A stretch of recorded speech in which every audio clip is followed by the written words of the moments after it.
اپنے مسائل کو حل کرنے کے لیے سبسکرائب کریں آپ کے مسائل کا حل۔ تبسم خان لکھنؤ سے پوچھتی ہیں یا پوچھتے ہیں، کیونکہ تبسم لڑکوں کا نام بھی ہوتا ہے لڑکیوں کا نام بھی ہوتا ہے، اب یہ نہیں پتہ، اللہ ہی بہتر جانتا ہے، بہرحال جو بھی ہیں۔ انہوں نے دانوں پر تسبیح پڑھنے کا حکم یہ پوچھا ہے کہ دانوں پر جو تسبیح پڑھی جاتی ہے کیا یہ جائز ہے یا نہیں؟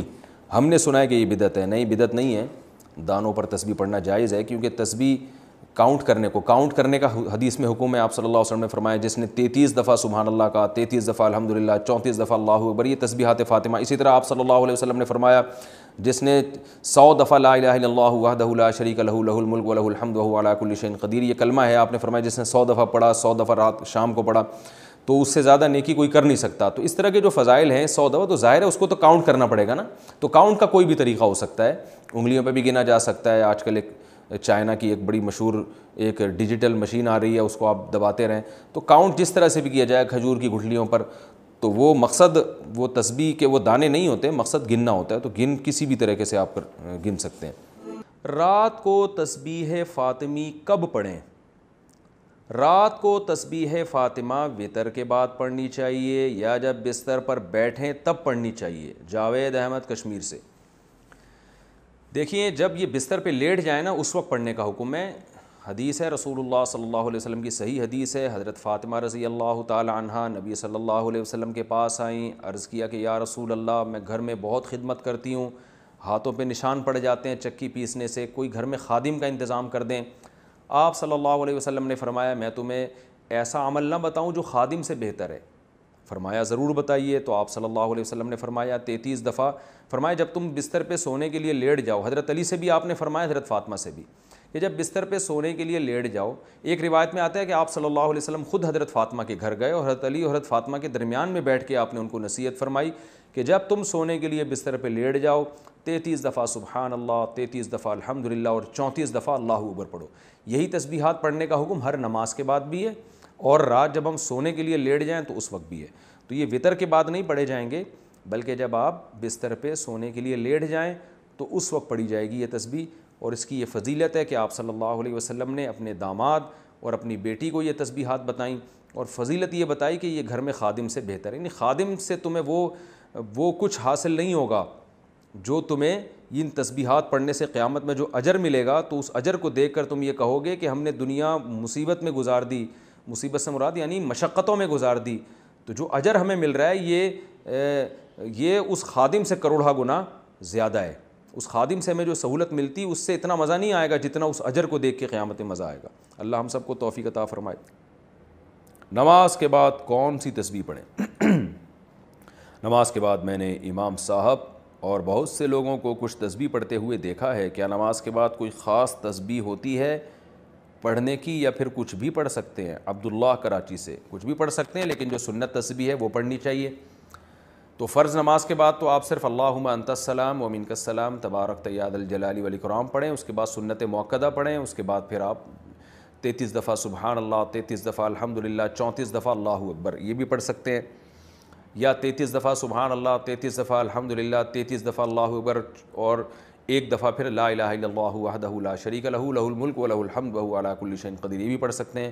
اللہم لا مانع لما اعطیت ولا معطی لما منعت ولا ينفع ذا الجد منک الجد، یہ بھی آیت الکرسی بھی۔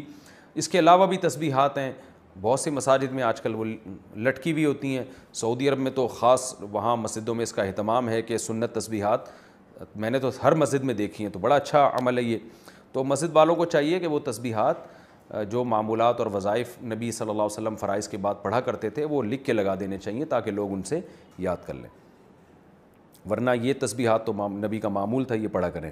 کئی دفعہ حرکت سے نماز ٹوٹ جائے گی، نماز میں کتنی دفعہ بلا عذر حرکت کرنے سے نماز ٹوٹ جاتی ہے؟ جیسے بالوں کو ہاتھ لگانا، کپڑوں کو سیدھا کرنا یا خارش کرنا وغیرہ وغیرہ۔ عامر محمد یوسف پنجگور بلوچستان سے۔ دیکھیں حرکت نماز کے منافی ہے، اور کوئی بھی کام نماز میں ایسا کیا جائے جو نماز کے منافی ہو تو نماز اس سے ٹوٹ جاتی ہے، جیسے نماز میں بات چیت کرنا، نماز میں کھانا پینا، نماز میں چلنا پھرنا، تو اس سے نماز ٹوٹ جائے گی۔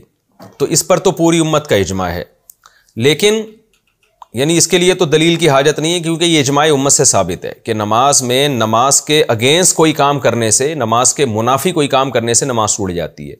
لیکن اب کتنی حرکت کرنے سے ٹوٹتی ہے، اس کے بارے میں قرآن و سنت خاموش ہیں۔ تو جہاں قرآن و سنت خاموش ہوتا ہے، ظاہر ہے اتنی ایک دفعہ کیوں کرنے سے تو نہیں ہوگا نا کہ نماز فوراً ٹوٹ جائے، یہ تو ایک، اس میں تو انسان معذور ہے، اتنے تو مجبوراً حرکت کرنی پڑتی ہے۔ تو اب اس میں کوئی قرآن و سنت میں کوئی واضح دلیل نہیں ہے کہ کتنی حرکت کرنے سے نماز ٹوٹے گی۔ تو جب واضح دلیل نہیں ہوتی تو حضرات فقہائے کرام پھر اجتہاد کرتے ہیں۔ تو اب بعض فقہا تو اس کے قائل ہیں کہ بغیر ضرورت کے اگر 3 دفعہ حرکت کر لی، بغیر ضرورت کے 3 دفعہ جلدی جلدی حرکت کر لی تو پھر نماز ٹوٹ جائے گی۔ بعض فقہا اس کے قائل ہیں، اور بعض فقہا اس کے قائل ہیں کہ اتنی حرکت کی کہ اگر کوئی دیکھنے والا آئے اور اس وقت اس کو دیکھتا تو اس کی حرکت کو دیکھ کے یہ لگتا کہ گویا یہ نماز پڑھ ہی نہیں رہا ہے، یہ ویسے ہی کھڑا ہوا ہے۔ تو اتنی زیادہ جب حرکت ہوگی تو نماز ٹوٹ جائے گی۔ تو اس میں جو نماز پڑھ رہا ہے اس کی رائے کا اعتبار ہوگا کہ اگر کوئی مجھے آ کے اس وقت دیکھتا میں اتنی حرکت کر رہا ہوں تو وہ یہ سمجھتا کہ یہ نماز پڑھ رہا ہے یا نہیں پڑھ رہا۔ اگر وہ یہ سمجھتا کہ شاید یہ نماز ہی نہیں پڑھ رہا جو اتنا ہل رہا ہے تو پھر نماز ٹوٹ جائے گی۔ تو یہ دونوں قول ملتے ہیں۔ گنجائش اس دوسرے قول میں ہے کہ اتنی حرکت ہو کہ دیکھنے والا سمجھے کہ گویا یہ نماز ہی نہیں پڑھ رہا، تو پھر اس میں کوئی مقدار متعین نہیں ہے، بس بہت زیادہ حرکت ہوگی کہ دیکھنے والا یہ سمجھے تو ہم یہ کہیں گے نماز اس کی ٹوٹ گئی ہے۔ اور پہلا جو قول ہے جس میں ہے کہ 3 دفعہ جلدی جلدی حرکت کی، وہ قول سخت بہت ہے، اس میں مشکل بہت ہے، لیکن احتیاط اسی میں ہے۔ تو بہتر یہی ہے کہ حرکت ہی نہ کریں تاکہ اس مسئلے میں پڑھنے کی ضرورت ہی پیش نہ آئے نا۔ ہمارے حضرت فرمایا کرتے تھے نمازی کو چاہیے پہلے جتنی جہاں کھجانا ہے نا تسلی سے کھجا لے، ہلے، اتنا ہل کے تھک جائے پھر کھڑا ہو۔ بہت سے لوگوں کو دیکھا ہے نماز سے پہلے سکون سے بیٹھے ہوتے ہیں، جیسے ہی نیت باندھیں گے ایک دم ہلنا شروع ہو جاتے ہیں، پتہ نہیں ان کو کیا ہو جاتا ہے، ایک دم حرکت کرنا شروع ہو جائیں گے۔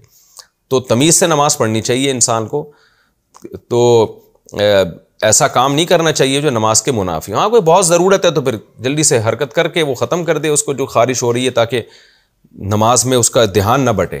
بعض دفعہ خارش ہو رہی ہوتی ہے سر میں یا کہیں چہرے پہ، اس طرح سے اس کو کوئی الجھن ہو رہی ہوتی ہے، اگر وہ نہیں کھجائے گا تو نماز سے دھیان ہٹتا ہے، تو اس میں تو ٹھیک ہے جلدی سے حرکت کر لی۔ یا کوئی نمازی کے آگے سے گزرنے کی کوشش کر رہا ہے اس کو ہٹا لینا چاہیے۔